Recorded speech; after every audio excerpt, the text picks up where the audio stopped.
The EverSmart channel. My name is Sophia Lee, co-founder and CEO of EverSmart City. Today we have a special guest, Mary Francis, is going to be joining us today, and we're going to be talking about agriculture, honeybees, and what makes the world go round. So, Mary Francis, as you're driving and you're going to keep looking at the road, just tell us a little bit about you. So I do have a small 9-acre farm, and on the farm I raise chickens and honeybees. And I like to tell people, just for the shock factor, can't wait to teach my grandkids about birds and the bees. That is fantastic.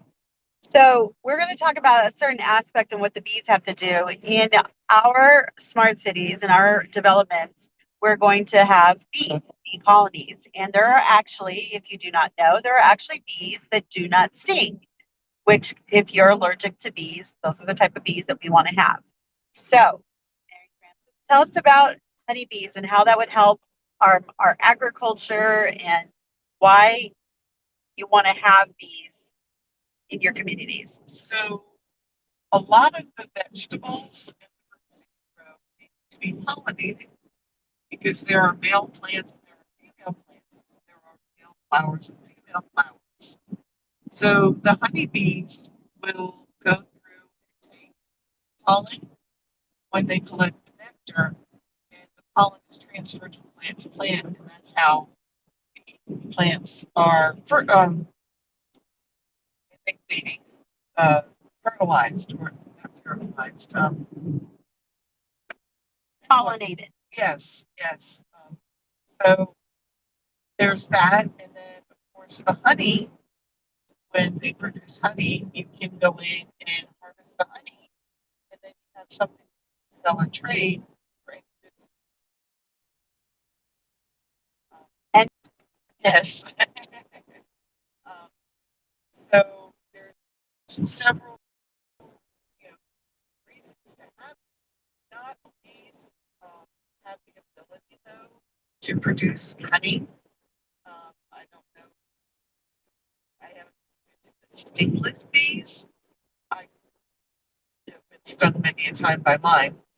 Um, but yeah, the pollination is one of the keys. So that way, if the flowers are germinated properly, it will form better fruits and vegetables. Um, if you ever see a piece of fruit or a vegetable that is malformed, it has not been pollinated properly, and that's where you get misshaped vegetables. that sounds yummy. Not to mention the honey that you can get if you can get bees that don't sting and also produce honey, which we're looking into. But the honey, do you know anything about the properties of honey and its uses? The honey has a lot of good medicinal purposes. If you have an infection, you can put the honey directly on the infection, and it will help. It's got antibiotic, and it kills germs and bacteria. There we go. Antimicrobial. Microbial. Thank you. Antimicrobial.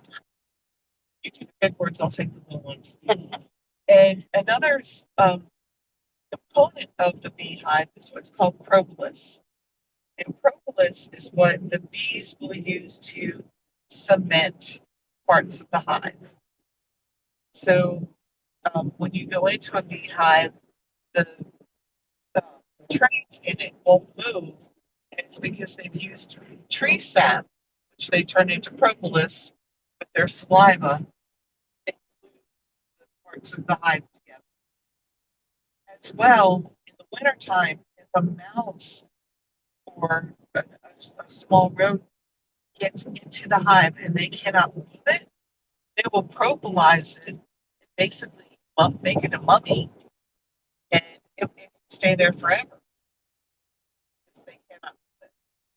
And in the spring, of course, that's when the beekeeper will go into the hive and see it and just be able to remove this stoned mouse. So there's, lots of great things. Some people will actually chew on propolis. You can put it on the bee sting, it helps with that, as well as putting honey on it. And a big thing, if you ever get stung by a bee, make sure that you pick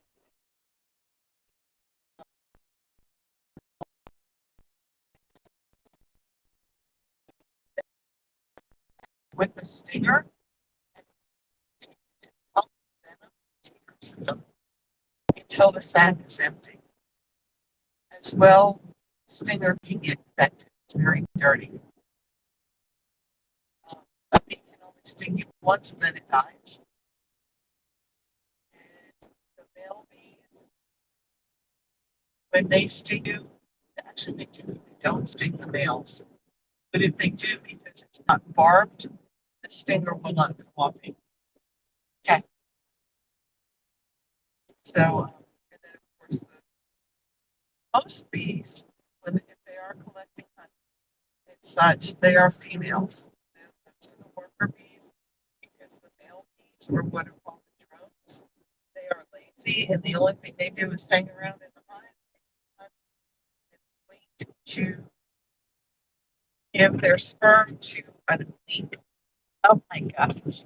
Yes. So Sound like anybody you know? and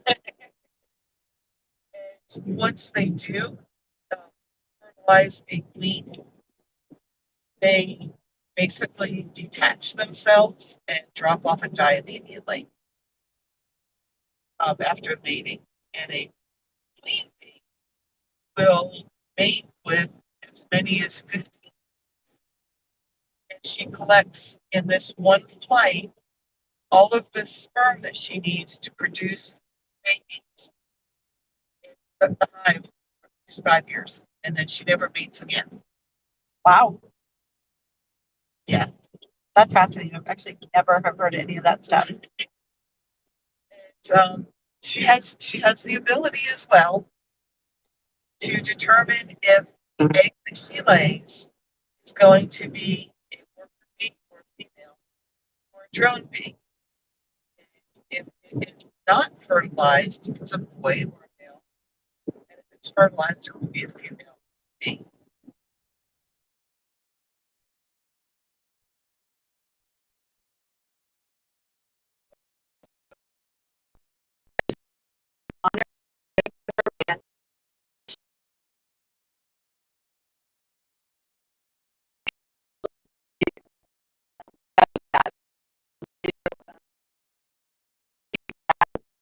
Take you firsthand to see what bee condo.